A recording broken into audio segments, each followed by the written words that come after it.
కొర్రలు 1 కప్పు, వెల్లుల్లి 4 రెబ్బలు, పచ్చిమిర్చి 2 స్పూన్లు, కరివేపాకు 1/2 కప్పు, శనగపప్పు 1 స్పూను, మినప్పప్పు 1 స్పూను, ఆవాలు 1 స్పూను, జీలకర్ర 1.5 స్పూను, పసుపు కొద్దిగా, ఎండుమిర్చి 2, ఉప్పు తగినంత, ఆయిల్ 2 స్పూన్లు.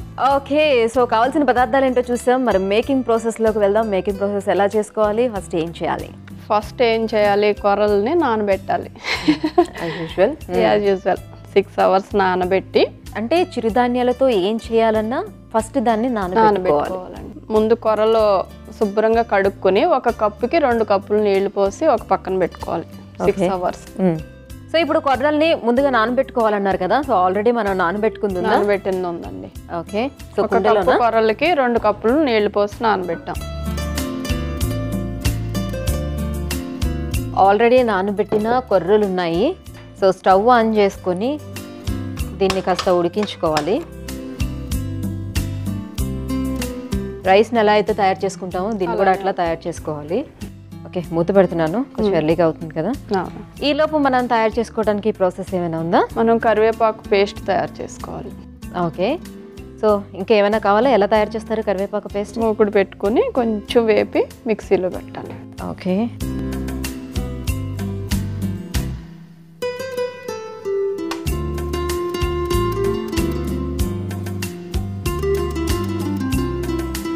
దీనిలో 1 స్పూను ఆయిల్ వేసుకోవాలి. జస్ట్ ఆ పేస్ట్కి సరిపడా వేగడానికి అనమాట. ఓకే, వెల్లుల్లి రెబ్బలు 3-4 వేసుకుంటే చాలు. 1 స్పూను జీలకర్ర, మిర్చి 2 స్పూన్లు. మనం చేసేది కరివేపాకు రైస్ కాబట్టి కొంచెం కరివేపాకు ఎక్కువ. ఓకే, ఇది కొంచెం లాస్ట్లో తాలింపు పెట్టుకోవడానికి కొద్దిగా ఉంచుకోవాలి.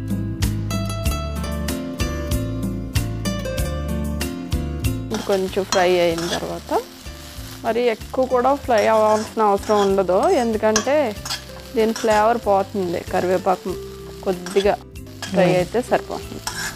అంటే కొంచెం మంది పచ్చిది కూడా వేసుకుంటారు, కానీ కొద్దిగా ఫ్రై చేస్తే కొంచెం క్రిస్పీగా అవుతుంది. సో ఇప్పుడు వెల్లుల్లిపాయలు, కరివేపాకు, జీలకర్ర, పచ్చిమిర్చి సో 4 మిక్స్ చేసి మనం గ్రైండర్ పట్టించుకుంటాం, అంతేనా? అవునండి. కొంచెం ఫ్రై అయిన తర్వాత ఏంటి ఇది కరివేపాకు కొర్రలతో ఉన్న బెనిఫిట్ ఏంటి? బలవర్ధకమైన ఆహారం కూడా కొర్రలు. గర్భిణీలు తింటే మంచి హెల్త్ ఇంప్రూవ్ అవుతుంది వాళ్ళకి. అలాగే కరివేపాకు గురించి ఇంకా కొంచెం తెలిసిందే కదా, హెయిర్ పెరుగుతుంది, సో కంటి చూపు కూడా బాగా పనిచేస్తుంది. ఇది కొంచెం ఏగిపోయింది. ఇది పేస్ట్లా చేసుకోవాలి. ఇప్పుడు మనం కొంచెం చల్లారిన తర్వాత, కొంచెం చల్లగా అయిన తర్వాత మనం దాన్ని మిక్సీ జార్లో వేసి పేస్ట్ చేసేసుకుంటే ఆ తర్వాత తాలింపు ప్రాసెస్లోకి వెళ్తాం. ఈ లోపు కొర్రలు కూడా ఉడికించుకుంటున్నాం కాబట్టి ఇది కూడా రెడీ అయిపోతుంది.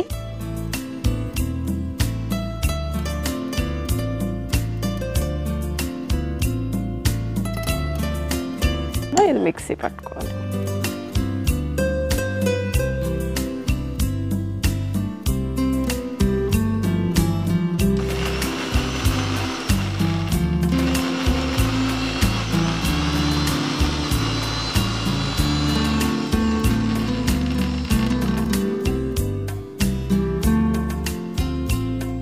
బాగా నలిగిపోయింది.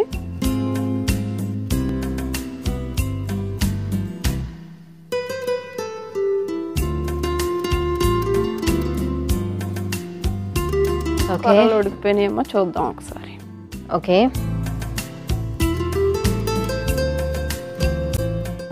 అయిపోయిందండి. కొంచెం వాటర్ అంతా ఎగిరిపోయింది కాబట్టి తీసి ఆపేయండి. ఇంకా ఆపేయండి. ఓకే, పేస్ట్ రెడీ చేసి పెట్టుకున్నాం కదా, దీంట్లో కొంచెం తాలింపు వేసి మిక్స్ చేసుకోవాలి. ఓకే, ఇప్పుడు తాలింపు ప్రాసెస్. స్టవ్ ఆన్ చేయమంటారా? చేయండి.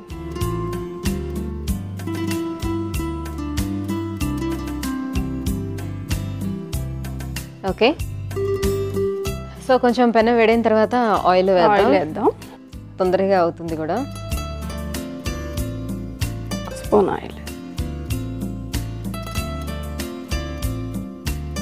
ఓకే, ఇట్లా ఇప్పుడు కొర్రలు ఇప్పుడు మనం నానబెట్టుకొని ఇది చేసాం కదా, సో ముందు రోజే మధ్యాహ్నం ఎప్పుడైనా నానబెట్టేసుకొని నైట్ వండేసుకొని ఆ కొర్రల్ని పొద్దున్నే ఇలా కరివేపాకు కొర్రలు తయారు చేసుకోవడానికి అవకాశం ఉంటుందా?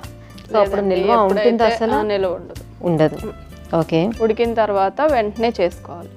ఓకే, నానబెట్టింది కూడా ఒక 6 నుంచి 10 గంటలు, 10 గంటల తర్వాత అయితే కొంచెం ఊరిపోయిన వాసన వస్తుంది అనమాట. ఓకే, లేదంటే నీళ్లు మార్చుకోవాలి మధ్యలో. సో పర్ఫెక్ట్గా 5 to 6 అవర్స్ నానబెట్టుకోవాలి. ఓకే, దీంట్లో తాలింపు వేసుకోవాలండి. కొంచెం మరిగిందా, 1 స్పూను శనగపప్పు, 1 స్పూను మినప్పప్పు,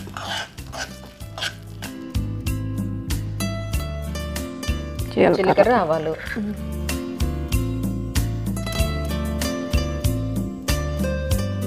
సో జనరల్ ప్రాసెసే కానీ కాకపోతే మనం కొంచెం కరివేపాకు పేస్ట్ అనేది తయారు చేసుకుంటాం ఇక్కడ. పెట్టుకోవాలి. మామూలుగా రైస్తో చేసినా కూడా మీకు ఇట్లానే కరివేపాకు పేస్ట్ చేసుకోవాలి. ఓకే, కరివేపాకు రైస్కి. దీంట్లో కొంచెం ఇందాక ఉంచుకున్నాం కదా తాలింపులోకి మిరపకాయలు వేయాలి.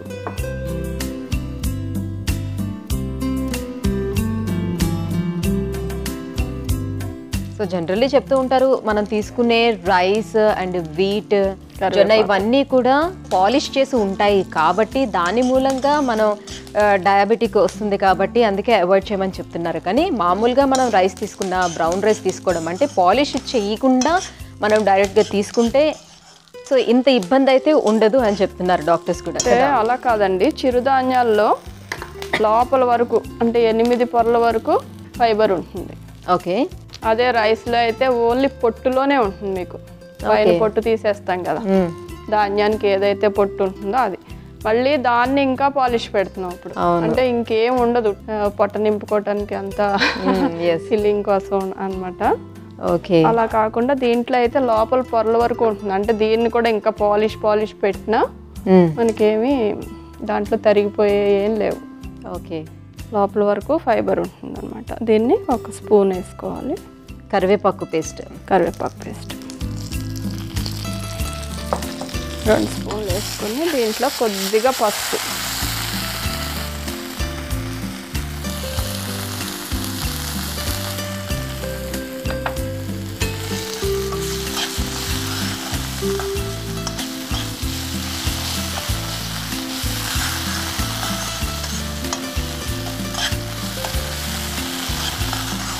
ఇది కొంచెం వేగాలండి. వేగిన తర్వాత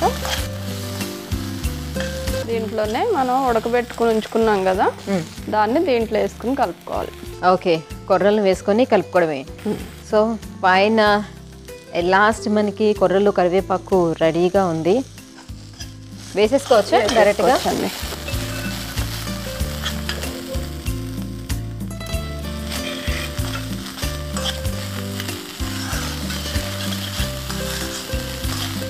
శుభ్రంగా కలిసేటట్టు మొత్తం కలుపుకోవాలి. దీంట్లో కొద్దిగా సాల్ట్ యాడ్ చేసుకోవాలి.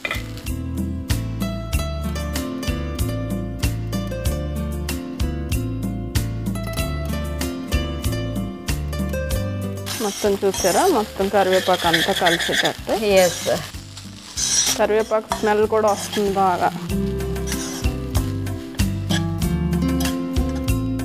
ఇప్పుడు స్టవ్ ఆపేసుకోవచ్చు. ఇందులో తీస్తారా?